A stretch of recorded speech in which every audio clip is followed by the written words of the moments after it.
YS Jaganmohan Reddy గారి ఆదేశాల మేరకు రాష్ట్ర వ్యాప్తంగా ఈరోజు వెన్నుపోటుకు 2 సంవత్సరాలు అనేటువంటి నిరసన ర్యాలీలు ఊరు వాడు అనకుండా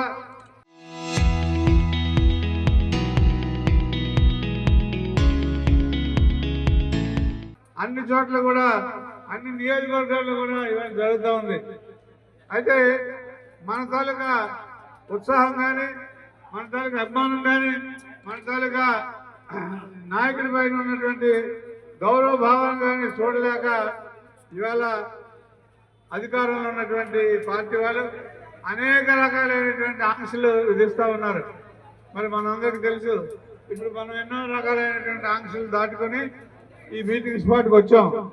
ఈ ఆంక్షలన్నీ కూడా బంతి ఎంత గట్టిగా కింద కొడితే అంత పైకి ఎదురుతుందని అందరికీ కూడా సాధించింది.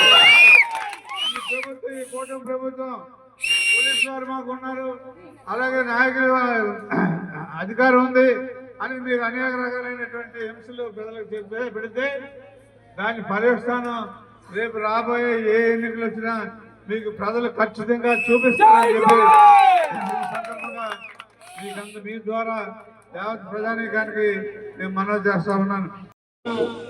అధికారంలో ఉన్నటువంటి పార్టీ వాళ్ళు అనేక రకాలైనటువంటి ఆంక్షలు విధిస్తూ ఉన్నారు.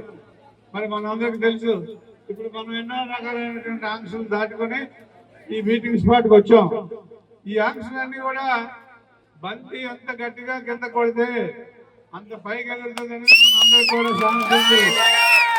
ఈ ప్రభుత్వం, ఈ కూటమి ప్రభుత్వం, పోలీసు వారు మాకు ఉన్నారు, అలాగే నాయకులు అధికారం ఉంది అని మీరు అనేక రకాలైనటువంటి హింసలు ప్రజలకు పెడితే దాని పర్యవస్థానం రేపు రాబోయే ఏ ఎన్నికలు వచ్చినా మీకు ప్రజలు ఖచ్చితంగా చూపిస్తారని చెప్పి ఈ సందర్భంగా మీ ద్వారా యావత్ ప్రజానీకానికి నేను మనవి చేస్తా ఉన్నాను.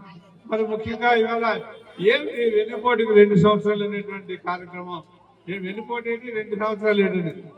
మనం మీకు అందరికీ తెలుసు, ఎన్నికల ముందర గౌరవ చంద్రబాబు నాయుడు గారు కానీ, గౌరవ పవన్ కళ్యాణ్ గారు కానీ, గౌరవ లోకేష్ కానీ, ఇంకా ఉత్తరన్నటువంటి ప్రజలందరూ కూడా చాలా హామీలు ఇచ్చారు.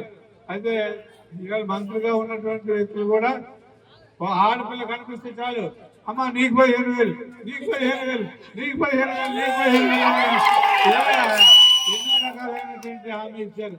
ఈ 2 సంవత్సరాలైనా ఏ ఒక్కరికి ఒక 15,000 కూడా ఇవ్వలేదని చెప్పి ఈ సందర్భంగా మనం ఈ 2 సంవత్సరాల ఈ వెన్నుపోటు కార్యక్రమానికి నాయకుడు చంద్రబాబు నాయుడు అని, ఆ కూటమి ప్రభుత్వాన్ని